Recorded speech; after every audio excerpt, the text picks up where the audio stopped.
Hello friends, welcome to the new episode of my channel. আমি অরিত্র। তো এখন আমরা এই ভিডিওর মধ্যে কথা বলবো হচ্ছে দেবা বলে ছবিটা নিয়ে, যে ছবিটা ডিরেক্ট করছে রোশন অ্যান্ড্রিউস এবং ছবিতে লিড চরিত্র প্লে করছে শাহিদ কাপুর, এছাড়া পাভেল গুলাটি রয়েছে এবং পূজা হেগড়ে রয়েছে।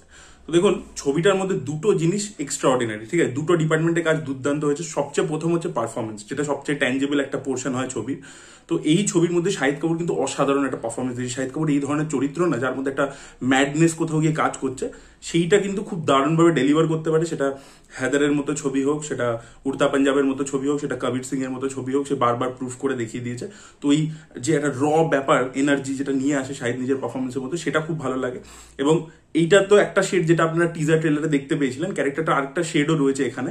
তো সেই শেডটা কিন্তু এখানে, সেটাও কিন্তু শাহিদ কিন্তু একটু ডিফারেন্ট ভাবে প্লে করেছে, ঠিক আছে? ক্যারেক্টারটা কিন্তু একটা যেরকম এই র দিকটা আছে, আরেকটা একটু অন্য রকমের শেড, আমি সেটা বলছি না কি। তো সেই জিনিসটা সেখানে কিন্তু শাহিদ কাপুর একটু অন্যরকম ভাবে পারফর্ম করেছে এবং তার পারফরমেন্স কিন্তু থ্রু আউট দ্য ফিল্ম দেখবার মতো ছিল। সেটা ডেফিনেটলি স্ট্রং পয়েন্ট আর কি এই ছবিটা। আর দ্বিতীয় যে জিনিসটা, এই যে পরিচালক, তিনি তো মালায়ালাম ইন্ডাস্ট্রি থেকে, কিন্তু মালায়ালাম ডিরেক্টর হওয়া সত্ত্বেও পরিষ্কার বোঝা গেছে ছবিটা দেখাবার সময় যে এনার বলিউড সম্পর্কে এবং মুম্বাই সম্পর্কে একটা আইডিয়া আছে। কারণ মুম্বাইটাকে, এই যে পুরো শহরটাকে একটা ক্যারেক্টার হিসেবে উনি ট্রিট করেছেন এবং সেই ট্রিটমেন্টটা মানে দেখে বোঝা যাচ্ছে যে ডিরেক্টর প্রচন্ড বেশিভাবে ইন্সপায়ার্ড হচ্ছেন বিনোদ প্রধানের সিনেমাটোগ্রাফি। বিনোদ প্রধান যে পারিন্দা ছবিটার মধ্যে, পারিন্দা আপনারা নিশ্চয়ই দেখেছেন বা না দেখে থাকলেন অবশ্যই চেক আউট করুন, বিধু বিনোদ চোপড়ার ছবি। তো সেই ছবির মধ্যে পরিচালক বিধু বিনোদ চোপড়া এবং যিনি ক্যামেরাম্যান ছিলেন বিনোদ প্রধান, যিনি পরবর্তীকালে মুন্না ভাই, তারপর দেবদাস, এই ধরনের বড় ছবি শুট করেছেন। তো বিনোদ প্রধান কিন্তু যেভাবে পারিন্দাতে দেখিয়েছিল শহরটাকে, ঠিক এক্স্যাক্টলি ওইভাবে রোশন অ্যান্ড্রিউ দেখিয়েছে। আপনার পারিন্দাতে যদি মানে সিনেমাটোগ্রাফিটা দেখেন, মানে বেশিরভাগ সময় গোটা ছবি জুড়ে মানে ঘোস্ট টাউন হিসেবে দেখাচ্ছে। মানে বম্বে আমরা বুঝি কি যে প্রচন্ড ক্রাউডেড একটা সিটি হবে, 80s সেটা ছিলও না, কিন্তু মানে একটা ঘোস্ট টাউনের মতো, যেখানে প্রাইমারি ক্যারেক্টার্স গুলোই খালি রয়েছে, বাকি জায়গাটা যেন ফাঁকা ফাঁকা শুনছান এরকম টাইপের। এবং খালি ছবির ক্লাইম্যাক্সের দিকে যেখানে নানা পাটেকর মেরে দেয় অনিল কাপুরকে, সেই জায়গাটাতে একমাত্র প্রচুর লোকজন এক জায়গায় হয়েছে।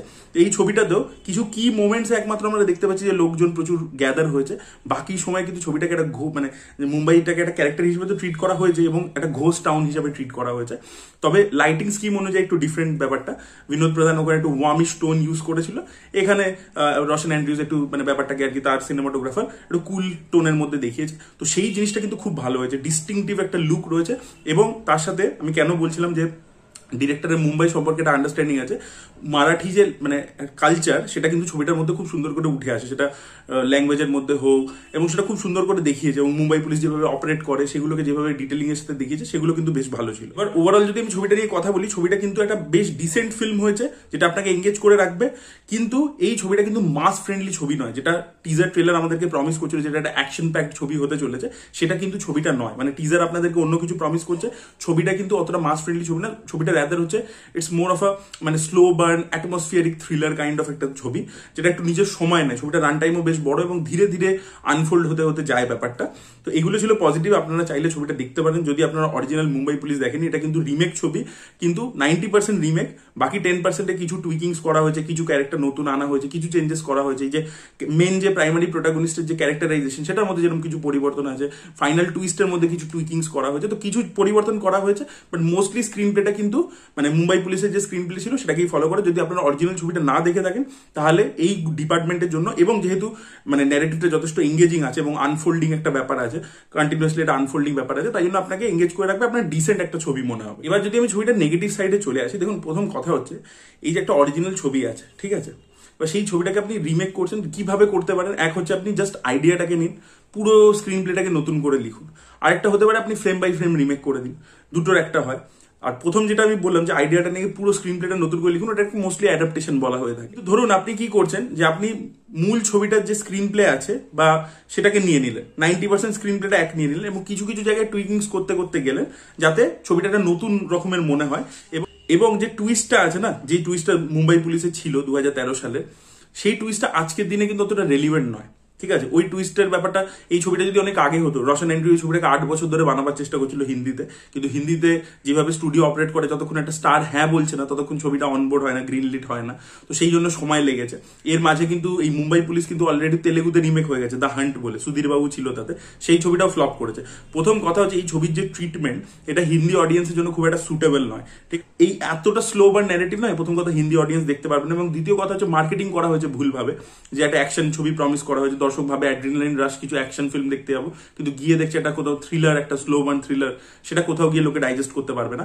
এবং আমি সমস্যা বলছিলাম যে 90% সেম, 10% যে টুইকিংটা করা হয়েছে সেই টুইকিং এর মধ্যে তার জন্য প্রবলেমটা কি হচ্ছে যে বন্ধুত্বের একটা ইম্পর্টেন্স ছিল অ্যাকচুয়াল গল্পটার মধ্যে, এবং সেটার উপরই কিন্তু ফাইনাল যে ক্লাইম্যাক্সটা সেগুলো অনেক কিছু দাঁড়িয়েছিল, নির্ভর করছিল। এবার এখানে শাহিদ কাপুরের ক্যারেক্টারটাকে একটা মাসি ওয়েতে প্রেজেন্ট করবার চেষ্টা করা হয়েছে, সেখানে বিজিএম টিজিএম দিয়ে ডিরেক্টর ম্যানেজ করে দিয়েছেন অনেক কিছু, শাহিদের পারফরমেন্সও ভালো ছিল, কিন্তু কথা হচ্ছে সেটাকে স্পেস বেশি দিতে গিয়ে এই যে বন্ধুত্বের অ্যাঙ্গেলটাকে অতটা ভালো করে ডেভেলপ করা হয়নি। এই তিনটে বন্ধু মানে যে গল্প, সেটা কিন্তু ইম্পর্টেন্ট একটা ন্যারেটিভের থ্রেড, সেটা কিন্তু কোথাও কি অতটা ভালোভাবে সেই ইমোশনটা ফুটে আসে না। সেকেন্ড হচ্ছে পূজা হেগড়ের ক্যারেক্টারটাকে এখানে ইন্ট্রোডিউস করা হয়েছে, তার সাথে শাহিদ কাপুরের একটা মানে ইমোশনাল বিল্ড আপ দেওয়া হয়েছে, কিন্তু সেটাও কিন্তু অতটা বেশিভাবে স্পেস পায় না। আপনি দেখবেন পূজা হেগড়ে মানে নর্মাল একটা যে হিন্দি ছবিতে যেরকম নায়িকা যতটা স্পেস থাকে এখানে কিন্তু সেইভাবে নেই, ঠিক আছে। এবং তার সাথে যে সম্পর্কটা দেখানো হয়েছে সেটাকে একটা ইম্পর্টেন্স দেওয়া হয়েছে ক্লাইম্যাক্সের দিকে, কিন্তু সেটাকেও মানে ইকুয়ালি ব্যালেন্স করে ধীরে ধীরে ডেভেলপমেন্ট কিন্তু দেওয়া হয়নি। আর ছবিটা আরেকটা প্রবলেম হচ্ছে কি, আমি যেটা বললাম যে মেইন টুইস্টটা ছিল, মানে অ্যাকচুয়ালি ছবিটার মধ্যে তিনটে অ্যাঙ্গেল ছিল, হু ডান ইট, হাউ ডান ইট, ওয়াই ডান ইট। এবার এখানে এই ওয়াই ডান ইটটাকে চেঞ্জ করে দেওয়া হয়েছে। এবার হু আর হাউটা যেটা আছে, প্রথম কথা যারা অরিজিনালটা দেখেছে তার জন্য এই হাউ ডান ইট ব্যাপারটা, এই হু ডান ইট ব্যাপারটা হু ডান ইট ব্যাপারটা অতটা ওয়ার্ক করবে না, সেটা আপনি আগে থেকেই বুঝে গেছেন এবং সেটাকে সেম রাখা হয়েছে। এবার সেখানে গিয়ে এই যে ওয়াই ডান ইট ব্যাপারটা ছিল সেটা সেই সময় প্রচন্ড শকিং ছিল। এবার আপনি যদি রিপ্লেস করছেন তো আপনাকে এমন কিছু একটা দিয়ে রিপ্লেস করতে হবে টুইস্টটাকে, এই ওয়াই ডান ইটটা, যেটা ততটাই ইকুয়ালি শকিং হতে হবে, সেটা কিন্তু এখানে হয় না। এবং এখানে যে কারণটা দেখানো হয়েছে সেটা একটা ইমোশনাল ভ্যালু ছিল অরিজিনালটা, তো এখানেও ইমোশনাল ভ্যালু দেখানো হয়েছে, কিন্তু প্রবলেম হচ্ছে কি সেই বিটটাকে সেই থ্রেডটাকে আগে থেকে ডেভেলপ করে করে আসেনি। সেটা অ্যাজ আ ইনফরমেশন বিভিন্ন জায়গায় এসছে, বিভিন্ন জায়গায় ডিরেক্টর একটু একটু হিন্ট ছাড়তে ছাড়তে গেছে, কিন্তু সেইটাকে প্রপারলি একটা বিল্ড আপ করা উচিত ছিল। ওখানে কি ছিল, ওই ওয়াই ডান ইটটা ওয়ার্ক এই কারণে করছিল কারণ ওটা একটা ইমোশনাল বিল্ড আপ দেওয়া হয়েছিল, একটা স্পেস দেওয়া হয়েছিল সেটাকে। এখানে কিন্তু ওই থ্রেডটাকে ইনফরমেশনের মতো কিছু কিছু জায়গায় রেখে আসা হয়েছে, কিন্তু ওটা যে একটা খুব ভালো করে ডেভেলপ করে এই ক্যারেক্টারের উপর একটা ইম্প্যাক্ট ফেলবে ওই কারণটা, সেটা কিন্তু কিছু দেওয়াই হয়নি। যখন এই রিভিলেশনটা হচ্ছে আপনি কিন্তু অতটা মজা পাচ্ছেন। এবার জাস্ট ভাবুন এই ছবিটাই যদি আজ থেকে 8 বছর আগে হয়ে যেত, যখন ধরে নিন শুভমঙ্গল জাদা সাদ্দান আসেনি, যখন ধরে নিন বাধাই দো ছবিটা রিলিজ করেনি, তখন যদি এরকম একটা থ্রিলারের মোড়কে মুম্বাই পুলিশের এক্স্যাক্ট রিমেক মানে ফ্রেম বাই ফ্রেম রিমেক করে এই সেম ছবিটা যদি হয়ে যেত, তখন কিন্তু এই ছবিটা সুপার ডুপার হিট করতো। কারণ অরিজিনাল ছবিটা লোকে মানে হিন্দিতে অ্যাভেলেবেল ছিল না, সেইভাবে অতটা পপুলার ছবি নয়, তো এই ছবিটা সুপারহিট করতো। কিন্তু হিন্দি ইন্ডাস্ট্রির এমন একটা সিস্টেম, একটা ছবিকে তারা বানাতে এতটা সময় নিয়ে নেয় যে ততদিনে ওই যে অরিজিনাল ছবিটার রিমেক রাইটস কিনেছে সেই ছবিটা ডেটেড হয়ে যাচ্ছে। এই জিনিসটা সত্যি, আমি ফ্যাক্ট বলছি আপনাদেরকে। দেখবেন একটা ছবি সানি লীলা বানসালি প্রডিউস করেছিল মালাল বলে, ঠিক আছে, 7G রেনবো কলোনি, বা তেলেগু ভার্সনটার নাম হচ্ছে 7G বৃন্দাবন কলোনি, সেটা রিমেক। সেটা কবে এসছে, এখানে রিলিজ করেছে মানে 2019 সালে। ছবিটা আমাদের এখানে বাংলাতে রিমেক কবে হয়েছে 2009 সালে। ছবিটা অ্যাকচুয়ালি কবেকার 2003 না 4 সালে। তাহলে জাস্ট ভাবুন এতদিন পরে কেউ রিমেক, ততদিন তো ডেটেড হয়ে যাচ্ছে ওই কনসেপ্টটা।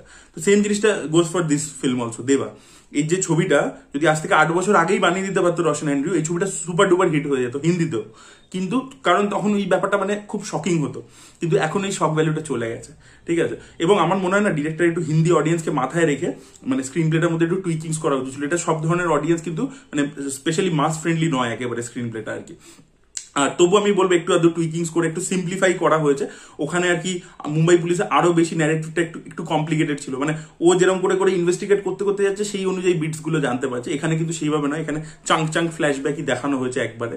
তো সেটা একটু চেঞ্জ করেছে, একটু সিম্পলিফাই করেছে, বাট তবু আমি বলবো অতটা মাস ফ্রেন্ডলি নয়। ফাইনালি আপনাদেরকে এটাও বলে দিই যে আমাদের সৃজিত দা কিন্তু বাংলাতে এই টুইস্টের জেরে অলরেডি দ্বিতীয় পুরুষে করে দিয়েছে। দ্বিতীয় পুরুষের টুইস্টটা অ্যাকচুয়ালি মুম্বাই পুলিশ থেকেই জানা ছিল, তো ওখানে অলরেডি বাংলাতে এটার আনঅফিসিয়াল রিমেক আগেই হয়ে গেছে 2020 সালে, এবং সেটা কিন্তু সুপার হিট হয়ে গেছে। যাই হোক, তো এই ছিল দেবা নিয়ে রিভিউ। দেখা যাক, দেবা ছবিটা আমার মনে হয় না হিন্দিতে খুব একটা চলবে বলে, দেখা যাক। বাট শাহিদ কাপুরের পারফরমেন্স কিন্তু দুর্দান্ত ছিল। শাহিদ কাপুর কিন্তু যে ছবি হোক, তার ছবি ধরুন ঝাড় খেয়েছে, জার্সি তো বক্স অফিসে হিট হয়নি, কিন্তু জার্সিতে কিন্তু শাহিদের পারফরমেন্স অসাধারণ ছিল। এটা কিন্তু বলতে পারবে না কেউ যে শাহিদ কিন্তু নিজের ক্যারেক্টারে এফোর্ট দেয়নি, এটা কিন্তু কেউ বলতে পারবে না। Shahid Kapoor through out the film, Shahid কাপুরের জন্য আপনারা ছবিটা একবার দেখতে পারেন, সেটাই বলবো। তো that was it guys, thank you so much.